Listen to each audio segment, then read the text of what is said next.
El cuerpo comenzó a ventilarse al tercer día, no por piedad, sino por miedo a que el hedor penetrara en la sala del consejo y provocara rumores de lepra o maldición.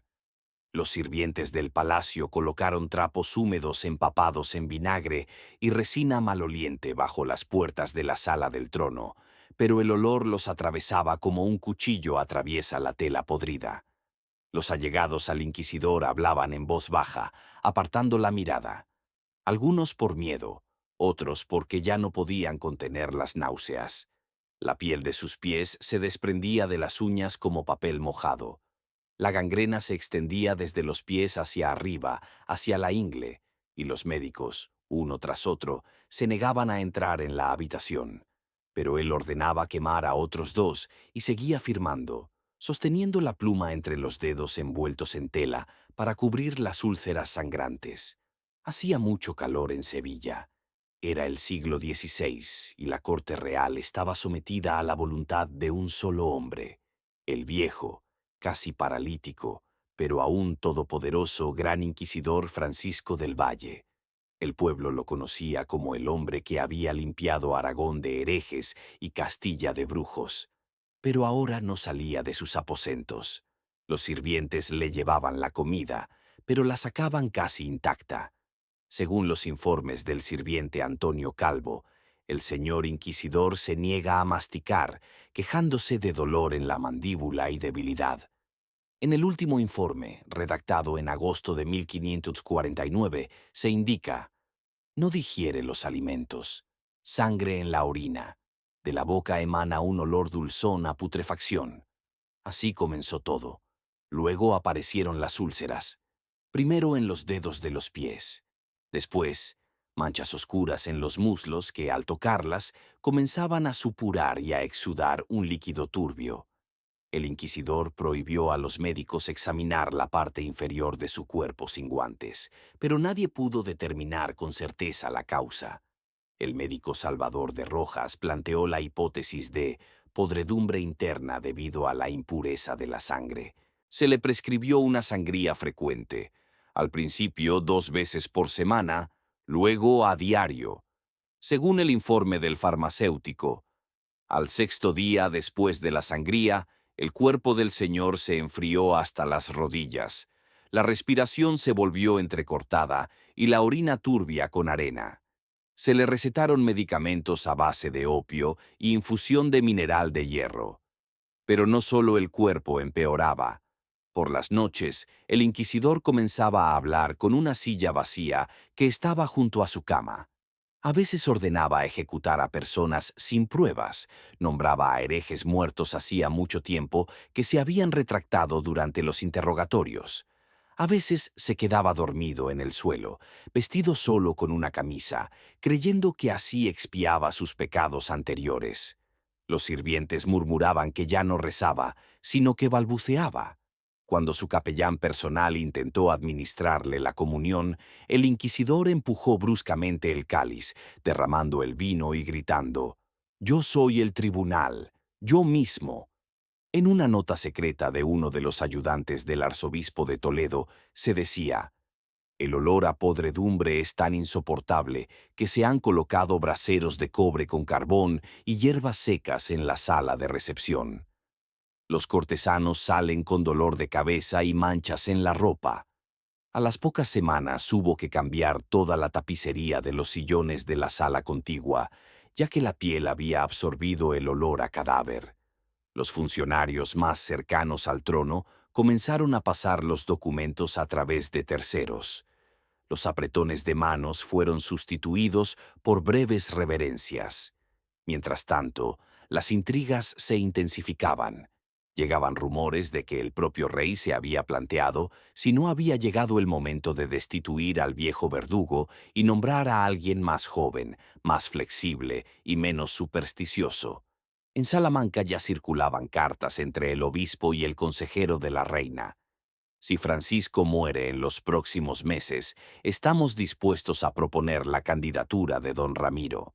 y don Ramiro, joven pero ambicioso partidario de los reformadores, se reunía por las noches con los cortesanos, prometiendo menos humo en las plazas y más misericordia del Señor. En una de las declaraciones tomadas a un sirviente que tenía acceso a las habitaciones del inquisidor, su cuerpo se deslizó hacia un lado de la cama. No siente la pierna izquierda, no controla las esfínteres y le sale pus por los oídos. Cuando un médico llamado López de la Vega intentó limpiar las heridas gangrenosas del pie, la piel se desprendió en capas, dejando solo un esqueleto gris y maloliente. El médico abandonó la ciudad al día siguiente, supuestamente por enfermedad de su esposa. La habitación estaba llena de moscas. Se arremolinaban en los pliegues de la ropa, se posaban en las llagas abiertas y envolvían los bordes de la cama. Fumigaban las habitaciones con resina, pero eso solo provocaba nuevos ataques de tos al enfermo. El carpintero clavó contraventanas de madera en las ventanas para que la sombra no molestara al gran señor. El inquisidor apenas dormía. Susurraba por la noche: «Los veo, arden, arden y siguen mirando». Al amanecer ordenaba que se añadiera otro nombre a la lista de personas que debían ser interrogadas. Según el secretario, ya no distinguía entre vivos y muertos. Mientras tanto, la lucha por su puesto se intensificaba. En Madrid ya se habían celebrado 2 reuniones secretas del clero, en las que se discutía a quién pasar la llave del sello del tribunal. Los embajadores de Portugal y Nápoles enviaron solicitudes para cambiar al jefe de la Inquisición, señalando la incapacidad del juez debido a su deterioro físico y sus manifestaciones de locura. Una de las denuncias recibidas del archivo interno de la Cancillería de Toledo decía: «El inquisidor guarda bajo la almohada un diente de un muerto, ofrece sacrificios a altas horas de la noche y ordena a un exorcista que purifique el aire». Cuando le permitieron recibir a un franciscano para su última confesión, el inquisidor se echó a reír. Ordenó quemar al monje diciendo: «Demasiado limpio para ser auténtico». Entonces lo encerraron. Los guardias restringieron la entrada. Los sirvientes pasaban agua y medicinas a través de una ventana giratoria. Incluso el guardaespaldas se negaba a entrar sin un vendaje en la cara. Solo un viejo escribano, sordo y medio ciego, seguía cumpliendo con su deber, con un trapo empapado en vinagre bajo la nariz. En el informe médico, redactado ya después de su muerte, se indicaba: «El cuerpo se descompuso en vida, la gangrena se extendió a la ingle, el escroto se ennegreció, la lengua se hinchó, la piel de la zona de los omóplatos se desprendió de los músculos y el cráneo se deformó por la presión constante en un lado». El autor concluyó: «La actividad de los órganos no cesó de forma instantánea, sino tras una serie de fallos, cada uno de los cuales fue acompañado de pérdida de la razón y la sensibilidad. Pero eso sería más tarde. Por el momento respiraba con dificultad, con respiraciones entrecortadas y sibilantes. A veces se quedaba en silencio durante horas.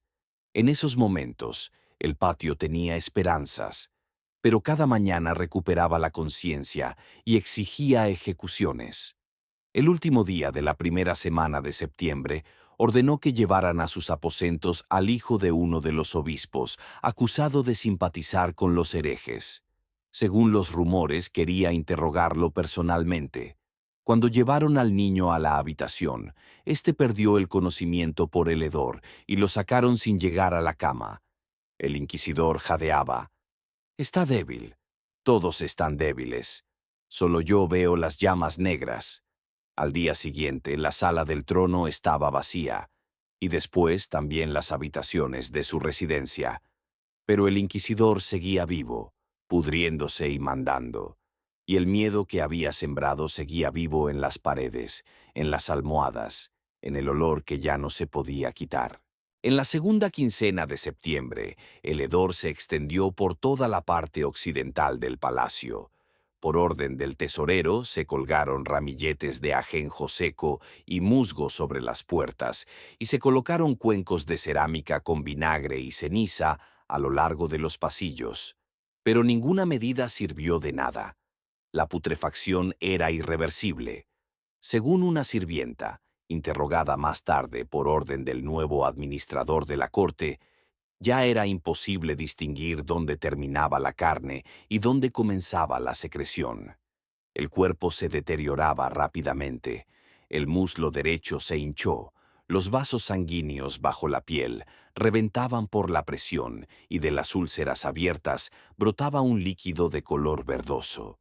Los médicos, que antes se reunían alrededor de la cama por las mañanas, ahora venían una vez cada 2 días, examinaban apresuradamente a través de la tela y abandonaban la habitación. El médico López de Cruz describió en una carta privada: «Ya no tratamos, solo esperamos. Las úlceras putrefactas han penetrado en la zona inguinal, el cuello está hinchado y en la nariz hay mucosidad que contiene células epiteliales muertas. Ha comenzado la atonía en la zona del pecho». En esos días, Francisco ya no ordenaba ejecuciones. Se mantenía en silencio. O decía algo como: «El juicio se cumplirá sobre mí si no logro arrepentirme». Le temblaban las manos y se le caía la pluma de los dedos. Los sirvientes le trajeron una cruz, pero él no levantó la vista. Según el testimonio del escribano, miró la cruz y susurró: «Soy peor que aquellos a quienes quemé». Luego pidió que le trajeran espejos y ordenó que los rompieran. Todos, hasta el último. Más tarde, en uno de los armarios, se encontró un lienzo con su propia imagen, rajado con un cuchillo. La pintura se había corrido y el rostro del retrato ya no se parecía a un ser humano. El inquisidor ya no controlaba sus funciones fisiológicas. Manchaba la cama a pesar de los paños absorbentes. La piel de la espalda se había ennegrecido y en los puntos de presión constante de las tablas se habían formado úlceras. El manuscrito sobre la descomposición de los cuerpos que viven en pecado, descubierto más tarde, atribuye su estado a una maldición oculta en el cuerpo de un justo que ha sido golpeado por la soberbia. A pesar de ello, la Iglesia negó oficialmente las interpretaciones supersticiosas. En el patio interior cundió el pánico. Debido a las restricciones de acceso, ninguno de los sacerdotes influyentes podía acercarse al lecho de Francisco. Algunos creían que ya estaba muerto y que ocultaban su cuerpo. Comenzaron los intentos de falsificar su firma en los documentos. El notario menor de don Sánchez fue amonestado por falsificación y el propio Sánchez desapareció esa misma noche. Presumiblemente fue asesinado por orden de un rival. Hacia la tercera semana de septiembre comenzaron a filtrarse informaciones. Según informes enviados a Valladolid, Francisco ya no da órdenes. Gime por las noches, llama a su madre, fallecida hace 30 años. El médico Juan de Mora informó en una nota al canciller: «El estado es crítico. El pulso es débil. Las venas de las piernas están negras, la lengua está hinchada y la piel de los dedos de las manos se desprende. El pronóstico es la muerte en un plazo de 8 días». Pero la muerte no llegaba. El cuerpo en descomposición seguía respirando. Comenzaron las maniobras políticas. Los candidatos al cargo de jefe de la Inquisición, don Ramiro, el obispo González e incluso el arzobispo viudo de Zaragoza, reunieron a sus partidarios. Las cartas internas de la Cancillería indicaban: «Si el cuerpo no muere, perderemos el control. Si resucita, seremos juzgados». Uno de los cortesanos escribió en una nota anónima: «Se pudre, pero no muere. Es un castigo y lo compartiremos». Los archivos del Tribunal Espiritual registran un suceso insólito. Por la noche se oyó un grito procedente de las habitaciones del inquisidor, un grito que no parecía humano, más bien gutural, como el de un animal. El sirviente Julián tiró las llaves y huyó, y más tarde fue encontrado muerto en un barranco detrás del palacio.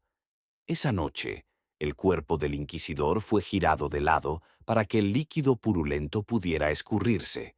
La cama no resistió y las tablas se pudrieron.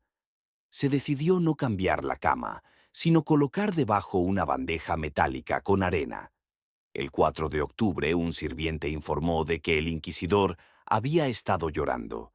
De sus ojos brotaba un líquido mezclado con pus. No hablaba, solo miraba al techo. Luego se volvió y dijo: «No me perdonarán. Los quemé hasta los huesos, pero sus almas me persiguen». Estas palabras se incluyeron en el informe al rey, pero no se hicieron públicas. Según el doctor Cepeda, ya se estaba desarrollando una inflamación en el cerebro, posiblemente sífilis en fase avanzada o meningitis purulenta causada por una infección sanguínea derivada de la necrosis. La ciudad vivía en expectación. La plaza frente al palacio estaba desierta. Los nobles no se presentaban a las puertas.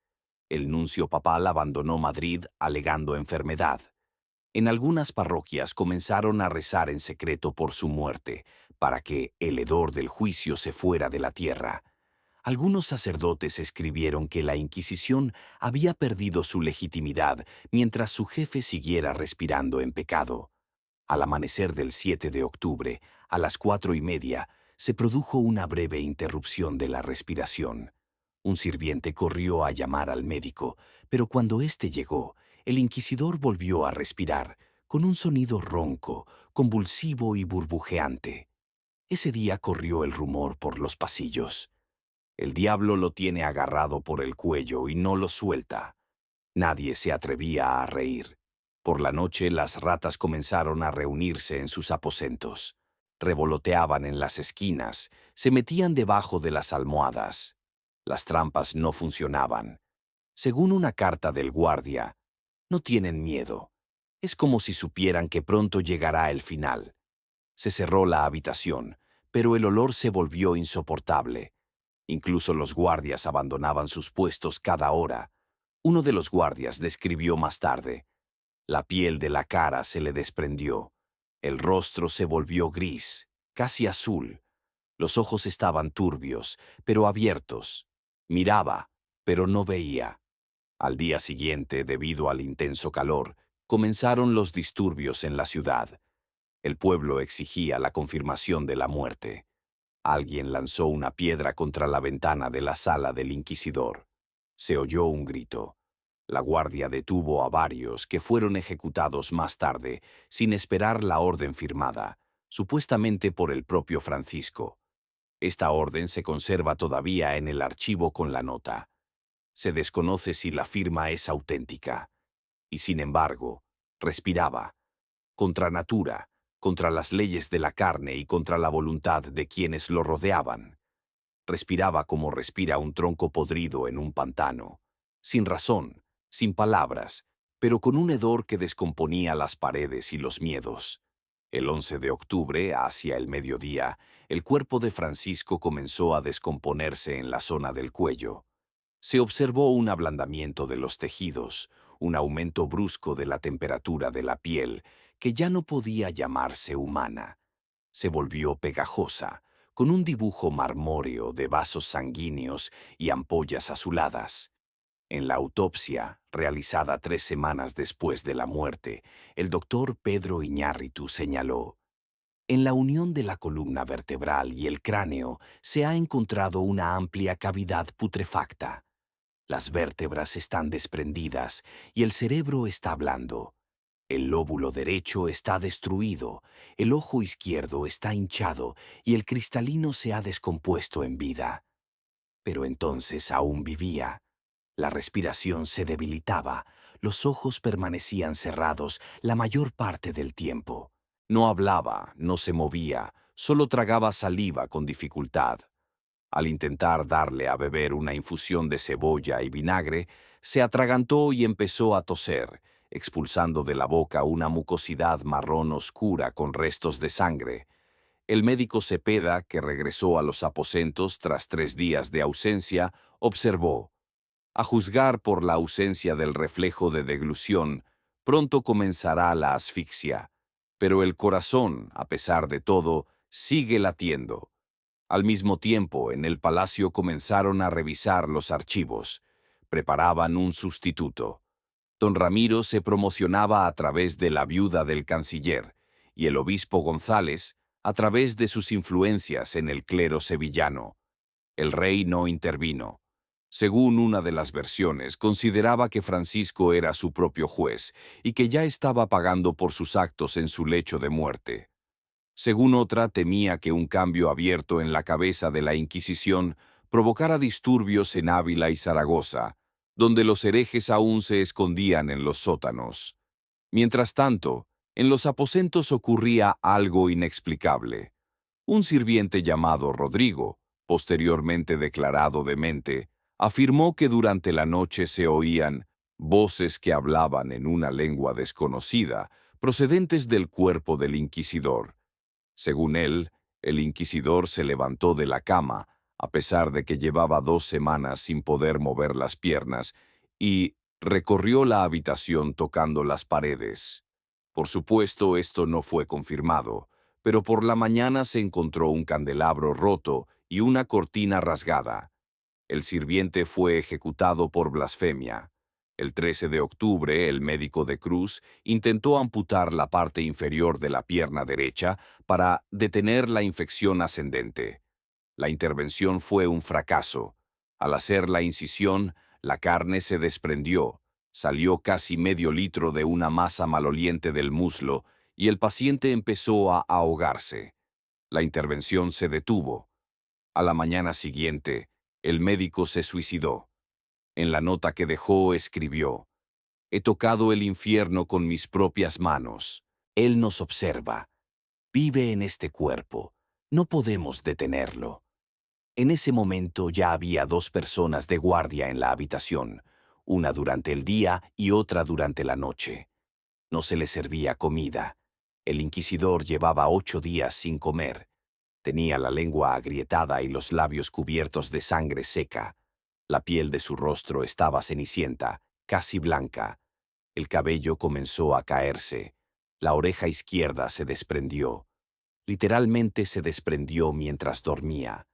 La tela debajo de la almohada estaba mojada y en la pared quedó un rastro de pus. El sirviente que lo descubrió más tarde quedó ciego, según los rumores, por el miedo, pero también es posible que fuera por contagio. Los informes procedentes de México y Nápoles ya incluían la expresión «el inquisidor moribundo». El Santo Padre envió oficialmente cartas de condolencia sin esperar su muerte. Esto aceleró la lucha palaciega. Don Ramiro reunió las firmas de los obispos y propuso un gobierno provisional. En respuesta, González declaró que Francisco aún estaba vivo y que cualquier acción antes de su muerte sería un sacrilegio. Se produjo un conflicto. Por tercera noche consecutiva, la guardia cambiaba de turno con las armas en ristre. El 14 de octubre se registró el último gesto consciente. El inquisidor abrió los ojos y giró la cabeza. Susurró: «Siento cómo se va el cuerpo». Luego, según el escribano, de su boca salió un olor que hacía temblar las manos, como si algo se descompusiera dentro del cráneo y saliera por el paladar. A la mañana siguiente comenzó. La piel comenzó a desprenderse del abdomen y el pecho. Cuando lo levantaron para cambiarle las sábanas, quedó una masa oscura debajo de su espalda. Del ano salían gases y el hedor se intensificó hasta tal punto que los guardias abandonaron el palacio presas del pánico.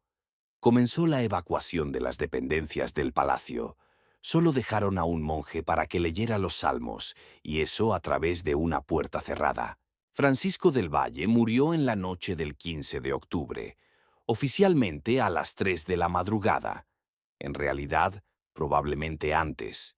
El cuerpo fue encontrado sin signos de respiración, en la cama, cubierto de una sustancia negra.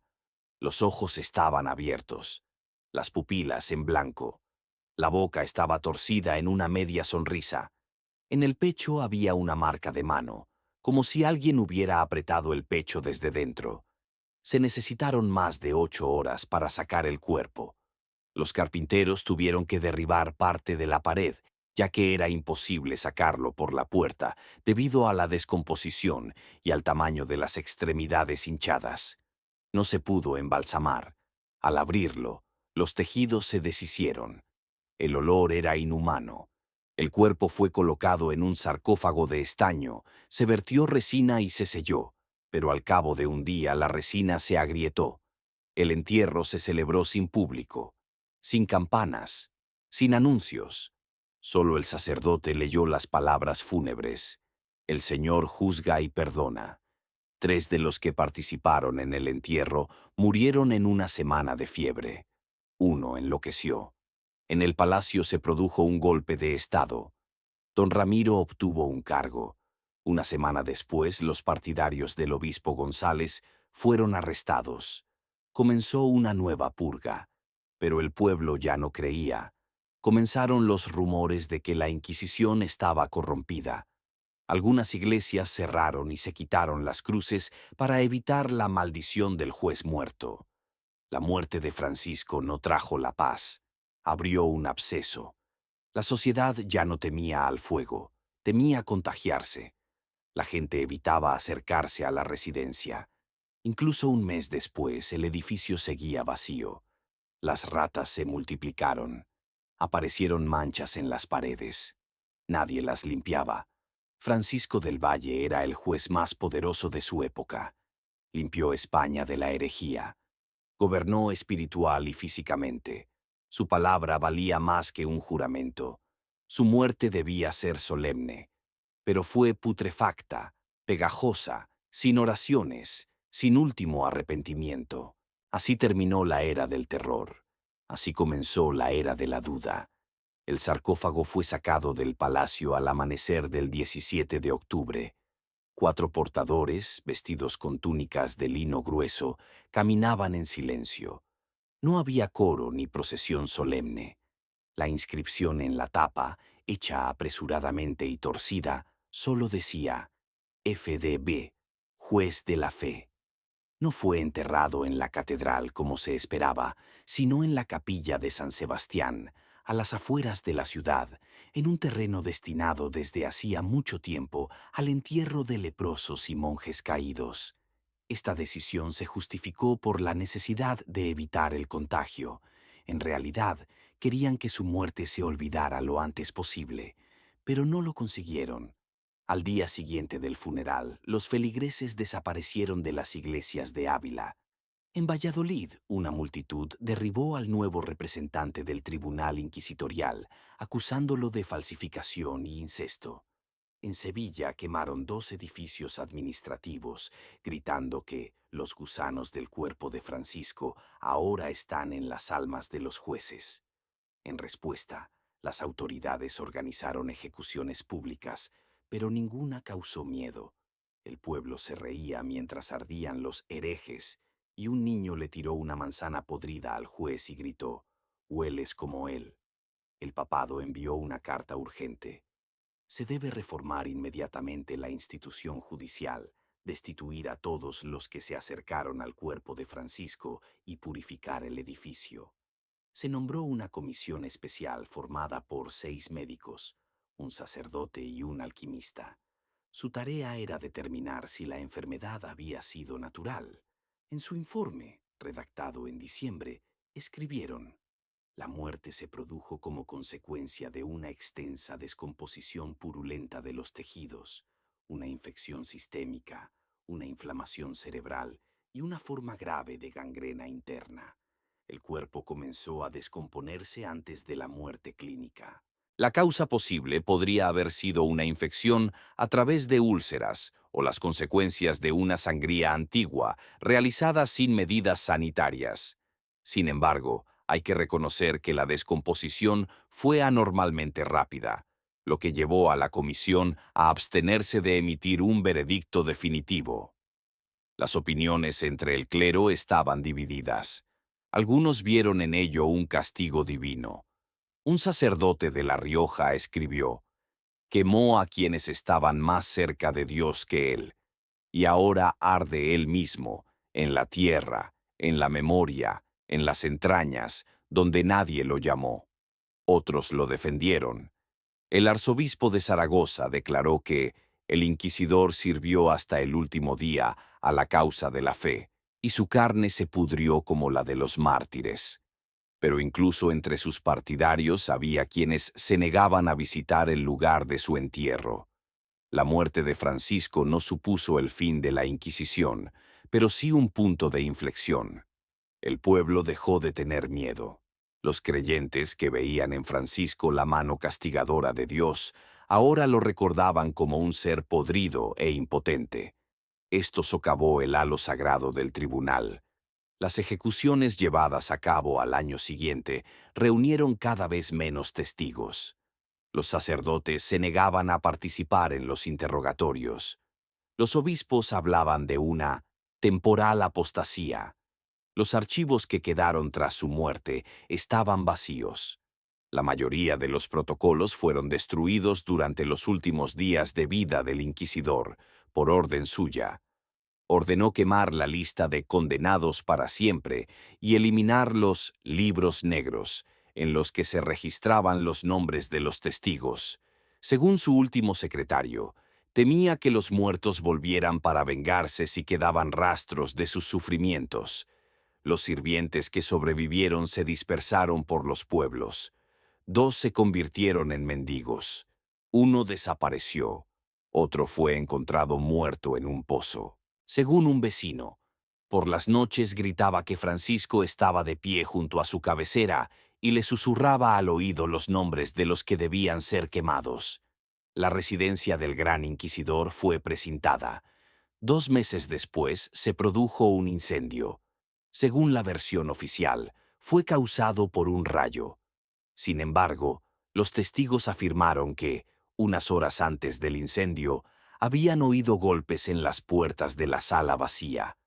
El edificio quedó reducido a cenizas. Las ratas, que se habían multiplicado en las habitaciones, se dispersaron por la ciudad, y en los alrededores del palacio se desató una epidemia. Esto provocó la huida masiva de los funcionarios. Antes de que acabara el año, se cambiaron más de 20 representantes del tribunal en Madrid. Los restos de Francisco fueron posteriormente enterrados de nuevo, por orden del rey, en una tumba sin nombre. Del sarcófago solo quedó la tapa. La inscripción fue raspada. No hay monumentos. No hay oraciones. En una de las crónicas posteriores, redactada por un monje anónimo 20 años después, se dice: «El juez de los quemados murió, y el hedor de su cuerpo se extendió por toda la tierra, como una lección para aquellos que decidieran juzgar en nombre de Dios. Si el Señor quiere juzgar, no se pudre, y si se pudre, entonces no es el Señor». La historia de Francisco del Valle no es solo un relato sobre la muerte, es un testimonio del colapso de la fe, cuando el juez se convierte en prisionero de su propio cuerpo y el miedo infundido por otros se convierte en un hedor que no se disipa con el paso de los años. Su muerte no puso fin a una época, sino que la descompuso desde dentro. Así desapareció del mundo un hombre cuyo nombre era sinónimo de sentencia, y se hizo el silencio, solo roto por un susurro. Se pudrió en vida. Lo oímos.